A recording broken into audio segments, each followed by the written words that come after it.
Thanks for coming. I'll answer any questions for you. Start off second row left, Ari. Urban, I asked you Monday about the sped up recruiting calendar and how that forces programs at times to make recruiting decisions earlier than they want to, which can sometimes lead to mistakes. I'm wondering, when you guys realize you've made a mistake in recruiting, how do you go about rectifying it before National Signing Day is identified? Oh, great question. That is one of our concerns with the earlier, not just athletic, if they're a fit, but if it's academic, if they're a fit. And it's so early when you're, a sophomore and junior and early in junior year. So those are all things. I just wish they'd move it back. Everybody wants to move it forward. I wish you couldn't make a commitment till your senior year, or just so everybody can get to know each other and slow this process down. So how do we rectify a mistake? That's pretty hard. I don't know. Meaning that there's I think honest conversation along the journey about, there's, one thing to go into a place and never playing, that's awful. And then you're unhappy when you're at a school and, how does,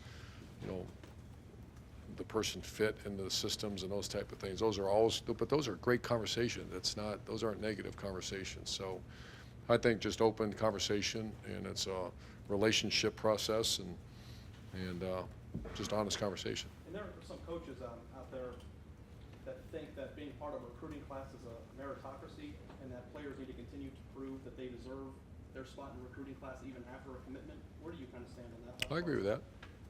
I don't know if I'd use the term meritocracy. That's just called accountability. And, if you shut it down as a player, I agree with that. I just think that, and I think that's the relationship with a high school coach. We do that most of the time, to say, listen, you need to maintain your. There's been a couple guys that just didn't do their job academically. We had one guy had 18 absences one year in the spring. I said, you're out. Can't do that. You don't survive at places like Ohio State. So those are, when people make commitments, we have that conversation with the people and say, congratulations, welcome to the family. Now here, by the way, here's your requirements to keep this thing moving forward. Right behind Ari, Tim. Urban, when you have three cornerbacks like Garan, Dimzo, and Marshawn, what's kind of the reasoning behind not playing them all at once, having one as the nickel?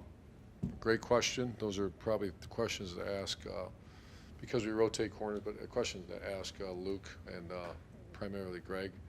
So the nickel position is a kind of unique skill set, and Damon Arnett kind of fits that skill set, and you just spend a lot of time teaching that. You need to play at least three corners throughout because we play so much man coverage. So very good question, but they all get plenty of playing time.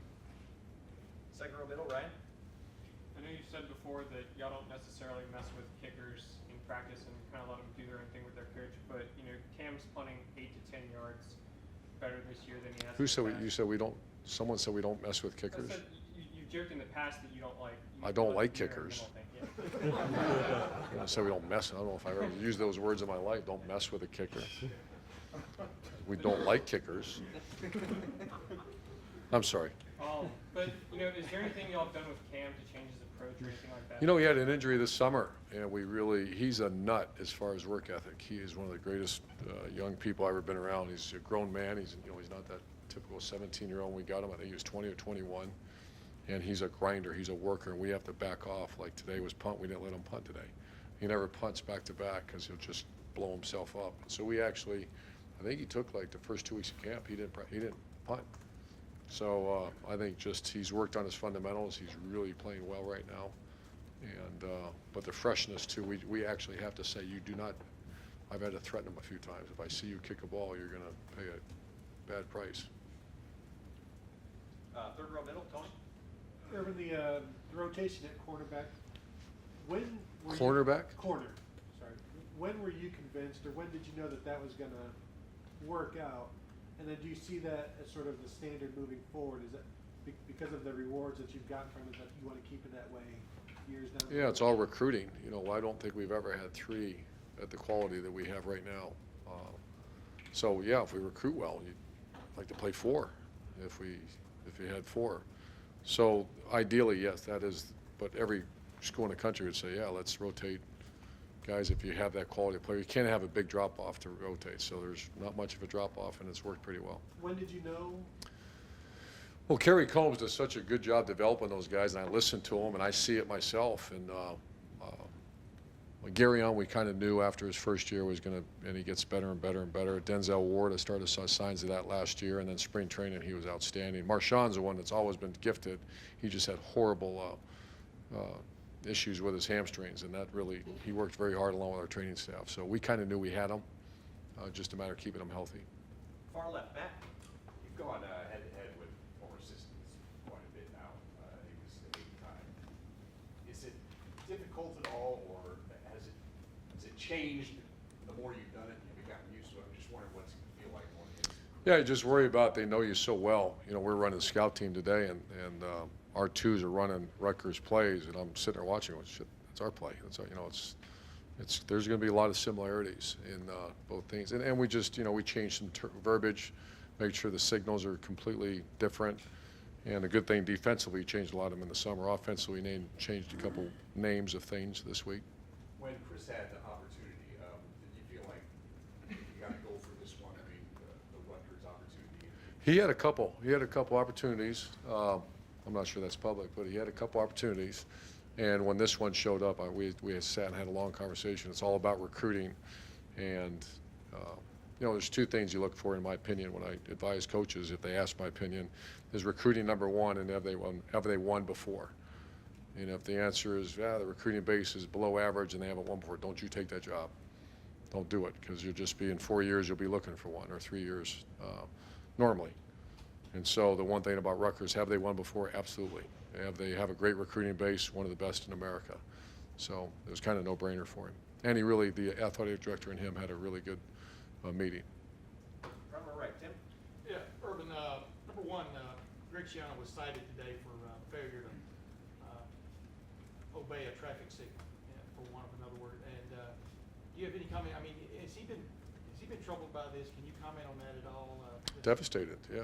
I don't want to get too much into it, but yeah, Greg, I don't know if you guys obviously know him as well as I do, but that broke his heart. I got the phone call, and so I don't want to say much more than our prayers are with the young person. And Going back to your offense, as you look at when you sometimes have JT, Curtis, and Mike together, I call it a modern day T formation back there, but do you see just more and more options now in this offense? And I'm asking maybe even more than you saw a year ago that you guys can get to. yeah, and I think when you have a Zeke, you know, where you just, you know, on your game plan it says get him the ball this many times because you have to, because it's a big play waiting to happen. And this is a little, you know, be able to have those weapons back there. And you know, what's really fun is when you go in that room and start game planning. And you have Dontre and Curtis and Mike Weber and JT. And, yeah, we just got to make sure we continue that as bringing guys in like that. Dante Booker, is he ready? Oh, he's questionable for the game. Yeah. It was a tough injury, MCL, but he's running today, and there's a chance to get in there. Just got time for a couple more guys. Front row right, Austin. Urban, when you looked after 3 games at all 9 units, was there one in particular that had you concerned or challenged going into this next game with that 5 week last week? No, I think our goal our goal every week, and really mission statement for our program, is 9 strong. You don't go to Norman, Oklahoma and play 7 strong and win. We were pretty much 9 strong, so I'm pretty pleased right now. My concern is the depth. You know, the 2 offense line is still not where we need it to be. You know, who's our backup, tailback, those type of things. But as far as the first string, 9 strong, you know, we just need to continue. And final questions, Bill. One more about the cornerbacks. At what point did you begin to feel really confident this is pretty good? Spring. And I have that much confidence in, you know, obviously Kerry. And when he talks, I listen, and you know, they're very good. And I saw that in spring practice. Is there anything that stands out about the 3 of them that maybe you've not had? Well, 2 of them are elite size. You know, you're talking about Marshawn and Gary and Conley. Everybody in the country wants like Eli. You know, nice 6'1" player. And then Denzel, elite speed, and then all 3 of them have elite speed. So those are, and plus they're good guys, man. There are no issues. They're just good people that work their tails off, represent Ohio State the right way. So it's really a nice setup right now. Coach, Thank you. Very much.